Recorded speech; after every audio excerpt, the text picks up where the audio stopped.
नमस्कार। आकाशवाणी से प्रस्तुत है समाचार संध्या।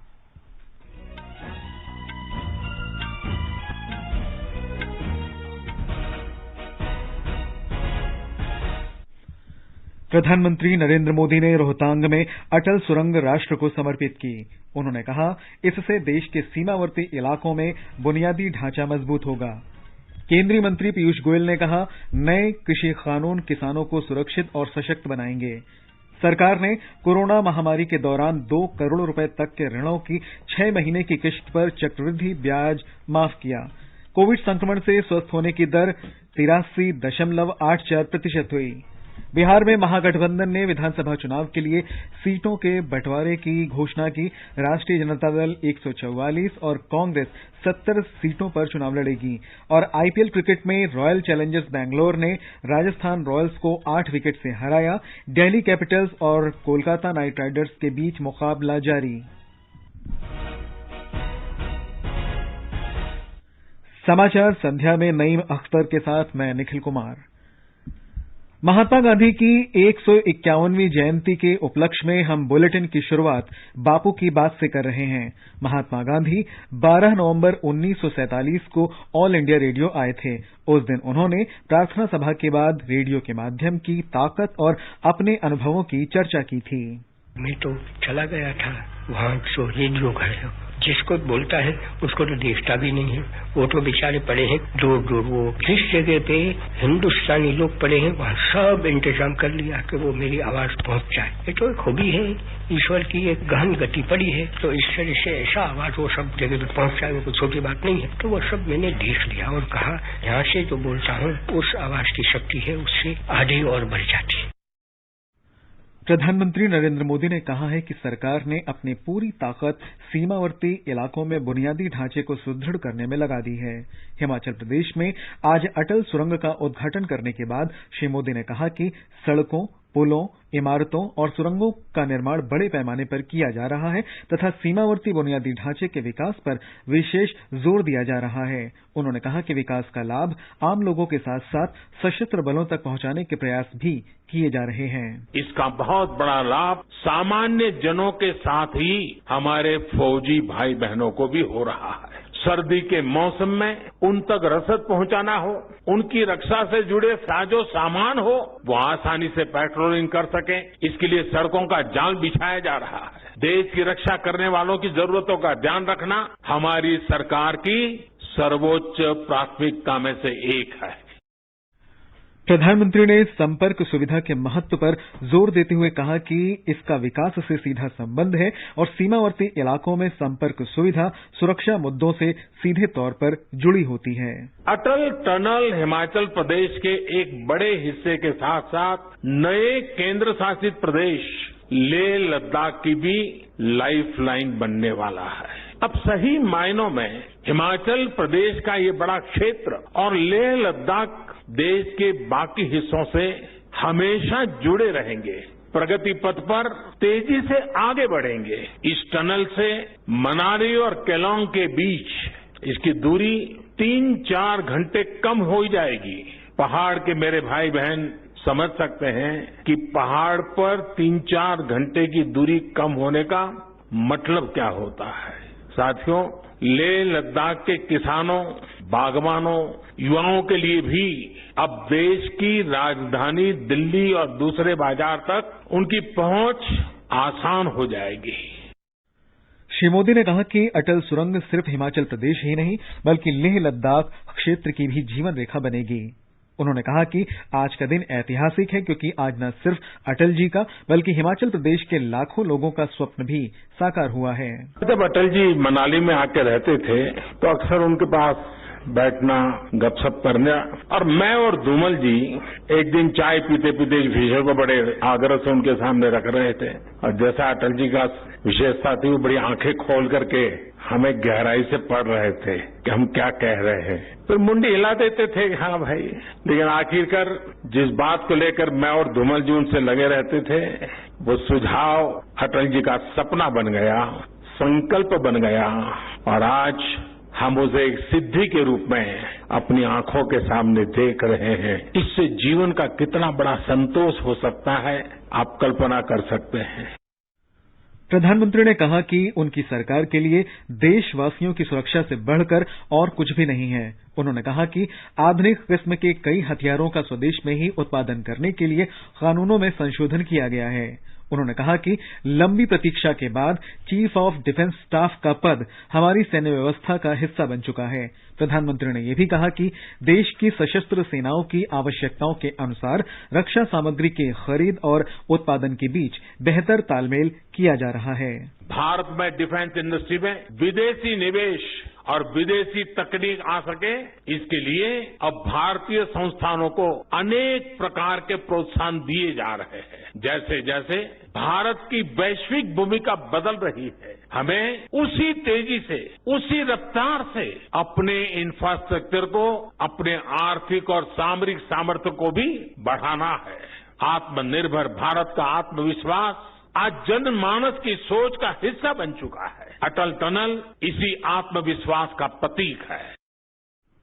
इस अवसर पर रक्षा मंत्री राजनाथ सिंह, हिमाचल प्रदेश के मुख्यमंत्री जयराम ठाकुर, केंद्रीय वित्त राज्य मंत्री Anurag Singh Thakur, chief of defence staff general Bipin Rawat और थल सेना प्रमुख मनोज मुकुंद नरवणे भी मौजूद थे। रक्षा मंत्री ने अटल सुरंग को सामरिक दृष्टि से भी बहुत महत्वपूर्ण बताया। 12 महीने 24 घंटे के लिए यह रास्ता खुल गया है। हमारे सेना के जवानों के लिए लॉजिस्टिक, राशन, वेपन, अन्य सुविधाएं और साथ ही साथ बहुत ही सरल और सहज तरीके से उनका डिप्लॉयमेंट, यह सब सारी चीजें आसानी से हो सकेंगी। सामरिक दृष्टि से भी इसका बहुत बड़ा महत्व है, क्योंकि मैं मानता हूं कि हमारे सेना के जवान जो हमारे बगल का देश है चीन, उसकी सीमा पर किस तरीके से अपना पसीना बहाते हैं, जरूरत पड़ती है तो जिस्म का खून भी बहाते हैं। और यहां पर सेना अपने इस जिम्मेदारी का निर्वाह करती है, वहीं पर सीमा पर रहने वाले आप सब भी एक सीमा प्रहरी के रूप में ही अपनी जिम्मेदारी का निर्वाह कर रहे हैं। और मैं मानता हूं कि सीमा पर रहने वाले लोग सचमुच एक स्ट्रेटेजिक एसेट हैं।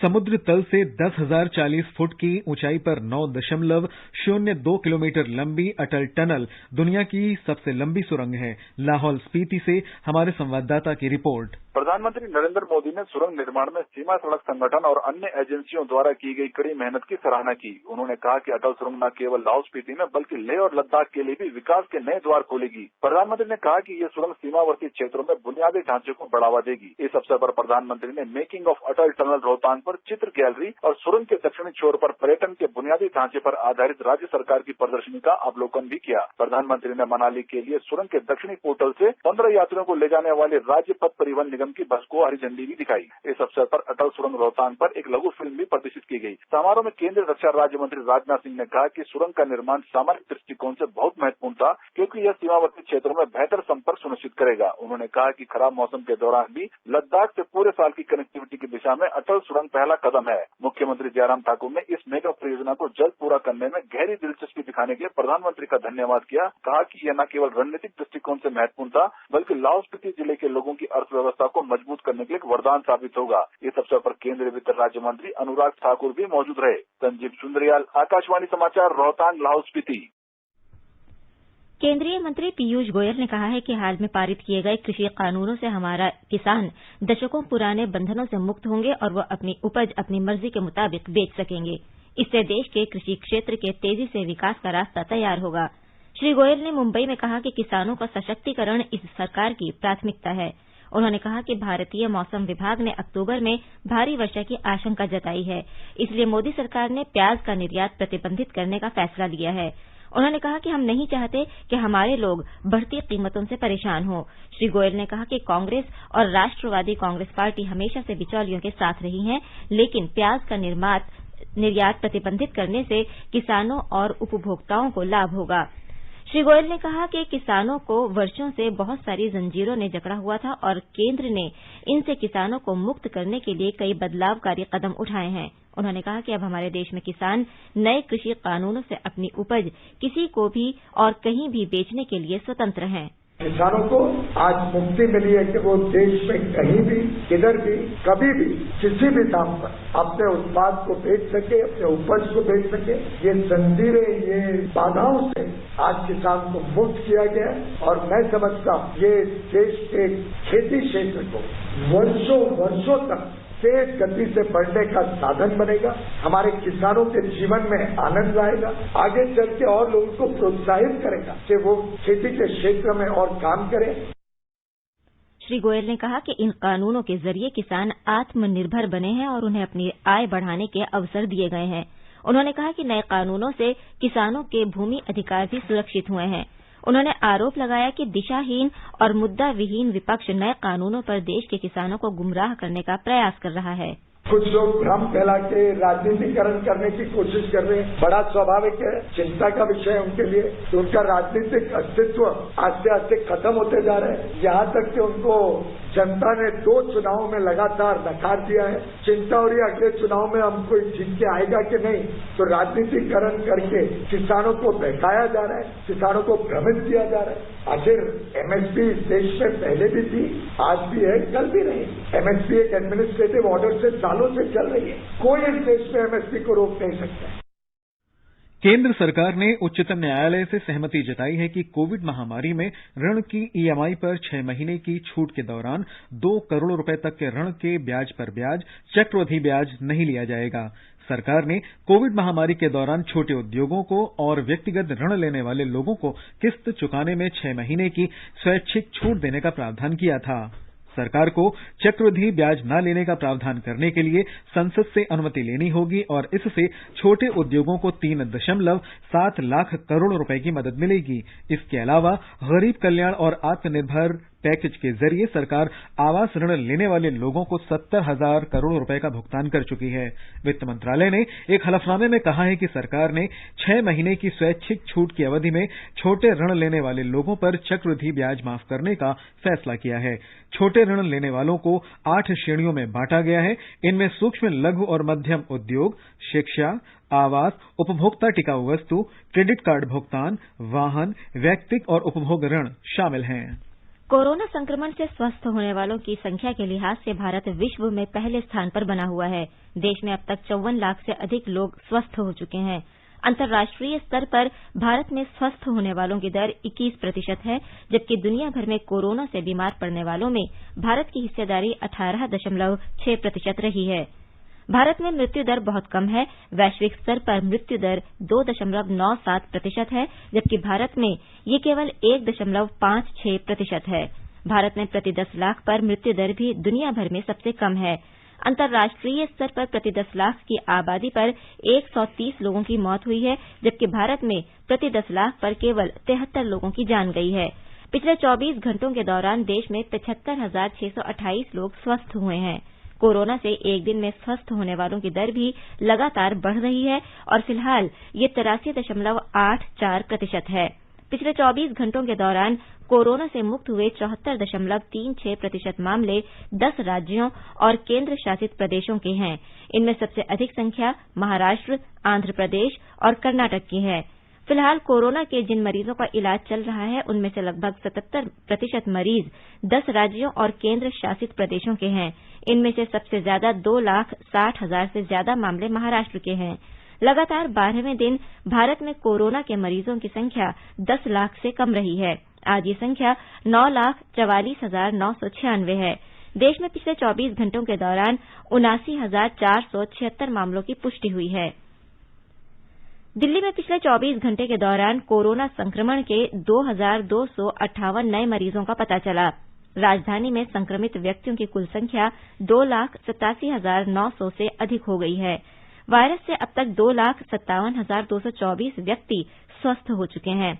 पिछले 24 घंटों में 3,440 रोगी स्वस्थ हुए, जबकि 34 लोगों की मृत्यु हो गई। मृतकों की संख्या बढ़कर 5,472 हो गई। विभिन्न अस्पतालों में 25,234 लोगों का इलाज चल रहा है। उत्तर प्रदेश के मुख्यमंत्री योगी आदित्यनाथ ने लखनऊ स्थित संजय गांधी स्नातकोत्तर आयुर्विज्ञान संस्थान के L3 श्रेणी और किंग जॉर्ज मेडिकल कॉलेज के L2 श्रेणी के कोविड अस्पतालों में वर्चुअल ICU शुरू करने का निर्देश दिया है, ताकि अधिक से अधिक मरीजों को इसका लाभ मिल सके। राज्य में कोविड संक्रमण के मामलों में लगातार कमी आ रही है तथा संक्रमण से ठीक होने वालों की दर भी अब बेहतर होकर 86.89% पहुंच गई है। एक उच्च स्तरीय समीक्षा बैठक के दौरान मुख्यमंत्री योगी आदित्यनाथ ने निर्देश दिए कि वाराणसी, प्रयागराज, गोरखपुर और मेरठ जिलों पर विशेष नजर बनाए रखने के साथ ही इन जिलों में स्वास्थ्य सुविधाओं को बढ़ाया जाए। उन्होंने कहा कि अपर मुख्य सचिव स्वास्थ्य और अपर मुख्य सचिव चिकित्सा शिक्षा को कम रिकवरी दर वाले जिलों में सभी स्वास्थ्य सुविधाओं की उपलब्धता सुनिश्चित करने के साथ ही इन जिलों के जिलाधिकारी, मुख्य चिकित्सा अधिकारी और जिला अस्पतालों तथा मेडिकल कॉलेजों के प्रमुखों के लगातार संपर्क में बने रहें। इस बीच राज्य में सक्रिय कोविड मरीजों की संख्या घटकर 47,823 रह गई है। महज 12 दिन पहले ये संख्या 60,000 के करीब थी। कल प्रदेश में 3,665 नए कोविड मरीजों की पहचान हुई है, जबकि 4,860 मरीज पूरी तरह से ठीक हो गए हैं। अब तक कोविड से मरने वालों की संख्या 5,977 हो गई है। सुशील चंद्र तिवारी, आकाशवाणी समाचार, लखनऊ। मध्य प्रदेश में पिछले 24 घंटों में 2019 नए मामलों के सामने आने के बाद कोविड महामारी से अब तक संक्रमित लोगों की कुल संख्या 1,32,000 हो गई है। राज्य के स्वास्थ्य बुलेटिन के अनुसार 2,332 कोरोना वायरस रोगियों को कल स्वस्थ होने के बाद अस्पतालों से छुट्टी मिल गई। इसके फलस्वरूप प्रदेश में अब तक 1,10,000 लोग स्वस्थ हो चुके हैं। मध्य प्रदेश में अब 20,124 सक्रिय मामले हैं। प्रदेश में रिकवरी दर में भी लगातार सुधार हो रहा है और यह करीब 83% तक पहुंच गई है। राज्य में अब तक 20 लाख से अधिक परीक्षण किए जा चुके हैं, जिनमें से 29,000 से अधिक परीक्षण कल किए गए थे। कोरोना संक्रमण की जिलेवार समीक्षा से पता चलता है कि इंदौर जिले में कोविड-19 के सर्वाधिक 495 नए मामले सामने आए हैं। इसके बाद भोपाल में 242, जबलपुर में 172 और ग्वालियर में 97 मामले दर्ज किए गए हैं। संजीव शर्मा, आकाशवाणी समाचार, भोपाल। राजस्थान सरकार ने इस महीने कोविड महामारी के बारे में 1 महीने तक चलने वाले जन जागरूकता अभियान को शुरू किया है, जो 31 अक्टूबर तक जारी रहेगा। राज्य सरकार ने कोरोना संक्रमण से आम जनता को बचाने के लिए 1 करोड़ मास्क वितरित करने का लक्ष्य रखा है। चिकित्सा मंत्री डॉक्टर रघु शर्मा ने कहा है कि इस बीमारी के प्रति हर व्यक्ति को जागरूक होने की जरूरत है। उन्होंने बताया कि राज्य में 38 स्थानों पर कोरोना की जांच सुविधा उपलब्ध है। जल्द ही राज्य के शेष रहे 11 जिलों में भी यह सुविधा शुरू हो जाएगी। इस बीच राज्य में अब तक 1,17,238 लोग कोरोना संक्रमण से उभर चुके हैं। अब राज्य में कोरोना के लगभग 21,000 सक्रिय मामले बचे हैं। राज्य में कोरोना की मृत्यु दर 1.3% से नीचे है, जबकि रिकवरी रेट 84% से अधिक है। जितेंद्र द्विवेदी, आकाशवाणी समाचार, जयपुर। केरल में आज कोविड के 7,834 नए मामलों की पुष्टि हुई है। कोविड संक्रमण से 22 और मौतें होने के साथ ही राज्य में अब तक 813 लोगों की इस संक्रमण से मृत्यु हो चुकी है। केरल में 4,476 लोग आज संक्रमण मुक्त हुए। इस समय राज्य में 80,828 कोविड संक्रमित लोगों का उपचार चल रहा है। केरल के विभिन्न जिलों में 2,51,286 लोगों को निगरानी में रखा गया है। आकाशवाणी का समाचार सेवा प्रभाग आज अपने फोन इन कार्यक्रम में कोविड पर विशेष परिचर्चा प्रसारित करेगा। इसमें लेडी हार्डिंग मेडिकल कॉलेज के निदेशक डॉक्टर NN माथुर चर्चा में भाग लेंगे। श्रोता हमारे टोल फ्री नंबर 1800115767 और लैंडलाइन नंबर 01123314444 पर फोन करके विशेषज्ञ से सीधे सवाल पूछ सकते हैं। Twitter handle @AIR News Alerts पर #AskAIR के जरिए भी सवाल पूछ सकते हैं। ये कार्यक्रम आज रात 9:30 बजे से FM गोल्ड और अतिरिक्त मीटरों पर सुना जा सकता है। ये समाचार आकाशवाणी से प्रसारित किए जा रहे हैं। ताज़ा समाचार जानने के लिए आप हमारे Twitter handle @AIR News Hindi को फॉलो कर सकते हैं।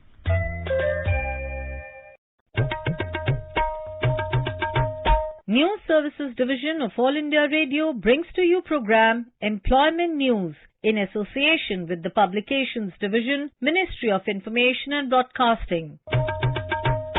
An effective platform for information on job vacancies, training programs, admission notices, results and career advice with experts. Every day at 4:20 p.m. on FM Gold and other frequencies and on our YouTube channel AIR News Official.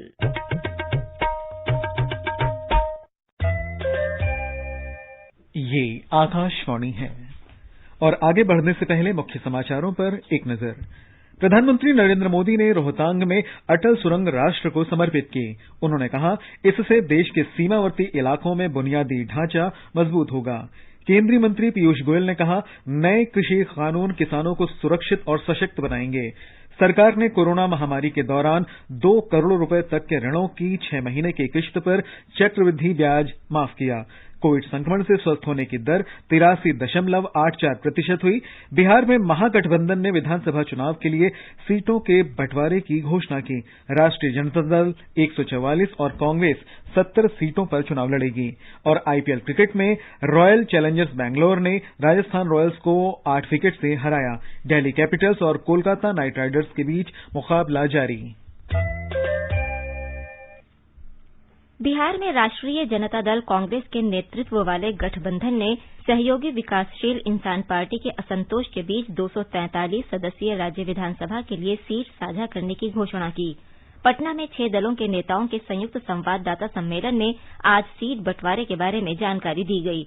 राष्ट्रीय जनता दल नेता और पूर्व उप मुख्यमंत्री तेजस्वी प्रसाद यादव ने बताया कि उनकी पार्टी 144 सीटों पर चुनाव लड़ेगी, जबकि कांग्रेस 70 सीटों पर अपने उम्मीदवार उतारेगी।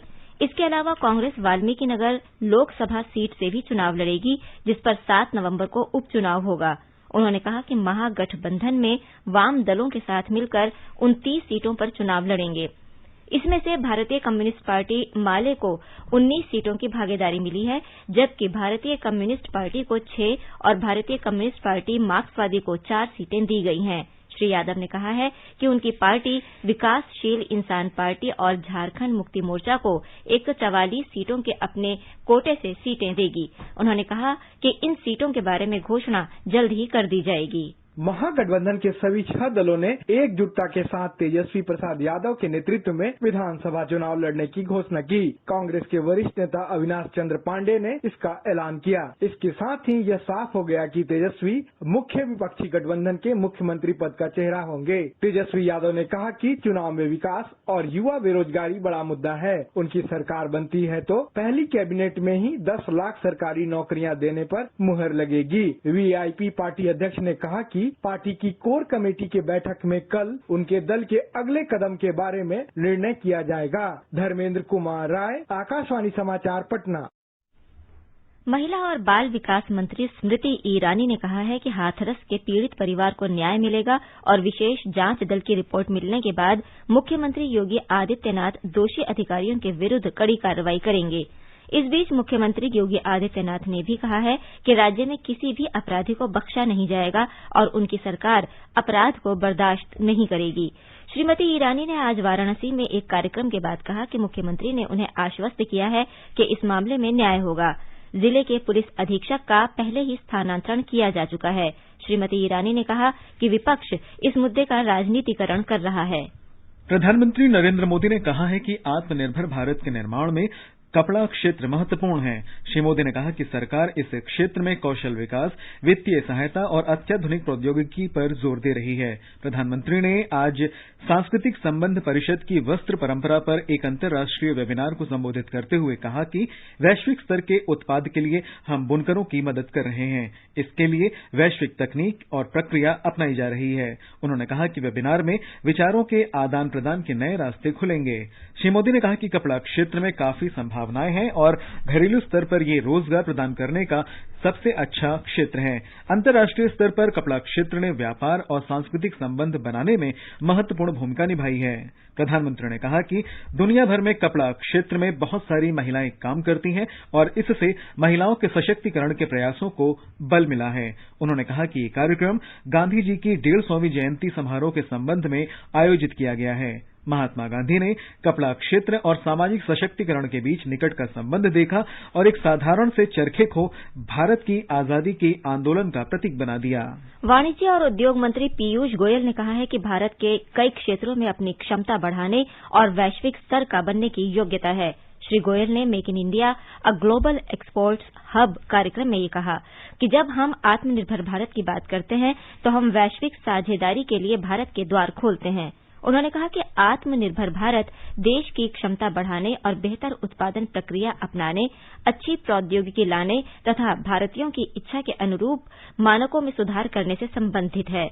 उन्होंने कहा कि पूरी दुनिया में एक भरोसेमंद और विश्वसनीय भागीदारी की तलाश में है और भारत में ये क्षमता है। भारत अपनी मजबूती और योग्यता से एक सच्चा भागीदार बन सकता है जो आपूर्ति श्रृंखला को और सार्थक बना सकता है। अपने उपभोक्ताओं को राहत देते हुए इंद्रप्रस्थ गैस लिमिटेड आईजीएल ने आज सीएनजी और पीएनजी की बिक्री के दामों में बड़ी कटौती की घोषणा की है। संशोधित नई दरें कल सुबह 6 बजे से लागू हो जाएंगी। दिल्ली में सीएनजी की कीमत ₹1.53 प्रति किलो और नोएडा, ग्रेटर नोएडा तथा गाजियाबाद में ₹1.70 प्रति किलो तक कम हो जाएगी।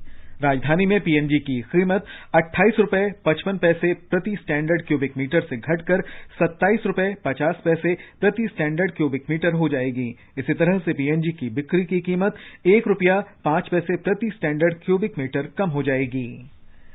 दिल्ली मेट्रो रेल कॉरपोरेशन ने बताया है कि कल संघ लोक सेवा आयोग की सिविल सेवा प्रारंभिक परीक्षा में शामिल होने वाले उम्मीदवारों की सुविधा के लिए विशेष इंतजाम किए गए हैं। कल सुबह 6 बजे से सभी लाइनों के टर्मिनल स्टेशनों से मेट्रो रेल सेवाएं काम करना शुरू कर देंगी। आईपीएल क्रिकेट के आज पहले मैच में अबुधाबी में रॉयल्स चैलेंजर्स बैंगलोर ने राजस्थान रॉयल्स को 8 विकेट से हरा दिया है। राजस्थान ने 155 रन का लक्ष्य दिया था। बैंगलोर ने 19 ओवर और 1 गेंद में मैच अपने नाम किया। कप्तान विराट कोहली ने नाबाद 72 रन की पारी खेली। दूसरा मैच दिल्ली कैपिटल्स और कोलकाता नाइट राइडर्स के बीच शारजाह में खेला जा रहा है। ताजा समाचार मिलने तक दिल्ली कैपिटल्स ने 9 ओवर में 1 विकेट पर 78 रन बना लिए हैं। फ्रेंच ओपन टेनिस टूर्नामेंट में वर्तमान चैंपियन स्पेन के राफेल नडाल और जर्मनी के अलेक्जेंडर ज़वेरेव ने अपने अपने मुकाबले जीतकर प्री क्वार्टर फाइनल में प्रवेश कर लिया है। विश्व के 239 नंबर के खिलाड़ी ह्यूगो गास्टन ने पूर्व चैंपियन स्विट्जरलैंड के स्टेनिस्लास वावरिंका को हराकर बड़ा उलटफेर किया। एक अन्य उलटफेर में 186वीं वरीयता प्राप्त जर्मनी के डेनियल अल्तमायरेन ने 7वीं वरीयता प्राप्त इटली के मातेओ बेरेटिनी को हराया। महिला वर्ग में 4थी वरीयता प्राप्त अमेरिका की सोफिया केनिन ने रोमानिया की इरिना बारा को हराकर चौथे दौर में प्रवेश किया। तमिलनाडु के नीलगिरी जिले में पर्यटन क्षेत्र का कामकाज धीरे धीरे जोर पकड़ने लगा है और अनलॉक प्रक्रिया के हिस्से के तहत विभिन्न पर्यटन स्थलों को खोला जा रहा है। उदगमंडलम, कुन्नूर और कोटागिरी जैसे लोकप्रिय पर्यटन स्थलों के साथ साथ वनस्पति उद्यान, प्राणी उद्यान सहित पर्यटकों के आकर्षण के अनेक केंद्र आंशिक रूप से खुल गए हैं। और अब एक नजर कल के मौसम के पूर्वानुमान पर। राष्ट्रीय राजधानी दिल्ली में आसमान साफ रहेगा। न्यूनतम तापमान 21 डिग्री सेल्सियस और अधिकतम 36 डिग्री सेल्सियस के आसपास रहने की संभावना है। मुंबई में गरज के साथ बारिश होने की संभावना है। न्यूनतम तापमान 25 डिग्री सेल्सियस और अधिकतम 33 डिग्री के आसपास रहेगा। चेन्नई में हल्की बारिश हो सकती है। तापमान 26 से 35 डिग्री सेल्सियस के बीच रहेगा। कोलकाता में न्यूनतम तापमान 27 डिग्री सेल्सियस जबकि अधिकतम 32 डिग्री सेल्सियस रहने की संभावना है। केंद्र शासित प्रदेश जम्मू कश्मीर के जम्मू में न्यूनतम तापमान 18 डिग्री सेल्सियस जबकि अधिकतम 38 डिग्री सेल्सियस के आसपास रहेगा। शहर में आसमान साफ रहेगा। श्रीनगर में भी आसमान साफ रहेगा। तापमान 8 से 28 डिग्री सेल्सियस के बीच रहने का अनुमान है। लद्दाख में न्यूनतम तापमान 0 डिग्री सेल्सियस और अधिकतम तापमान 23 डिग्री के आसपास रहेगा। गिलगित में तापमान 8 से 30 डिग्री सेल्सियस के बीच रहेगा। मुजफ्फराबाद में आसमान साफ रहेगा। न्यूनतम तापमान 13 डिग्री और अधिकतम 33 डिग्री सेल्सियस के आसपास रहने का अनुमान है। समाचार कक्ष से दीपिका शर्मा। अंत में मुख्य समाचार एक बार फिर। प्रधानमंत्री नरेंद्र मोदी ने रोहतांग में अटल सुरंग राष्ट्र को समर्पित की। उन्होंने कहा, इससे देश के सीमावर्ती इलाकों में बुनियादी ढांचा मजबूत होगा। केंद्रीय मंत्री पीयूष गोयल ने कहा, नए कृषि कानून किसानों को सुरक्षित और सशक्त बनाएंगे। सरकार ने कोरोना महामारी के दौरान 2 करोड़ रुपए तक के ऋणों की 6 महीने की किश्त पर चक्रवृद्धि ब्याज माफ किया। कोविड संक्रमण से स्वस्थ होने की दर 83.84% हुई। बिहार में महागठबंधन ने विधानसभा चुनाव के लिए सीटों के बंटवारे की घोषणा की। राष्ट्रीय जनता दल 144 और कांग्रेस 70 सीटों पर चुनाव लड़ेगी। और आईपीएल क्रिकेट में रॉयल चैलेंजर्स बैंगलोर ने राजस्थान रॉयल्स को 8 विकेट से हराया। दिल्ली कैपिटल्स और कोलकाता नाइट राइडर्स के बीच मुकाबला जारी। और बुलेटिन के समापन से पहले हम बापू का प्रिय भजन वैष्णव जंतु प्रस्तुत कर रहे हैं। इस भजन को स्वर दिया है किर्गिस्तान के कलाकारों ने।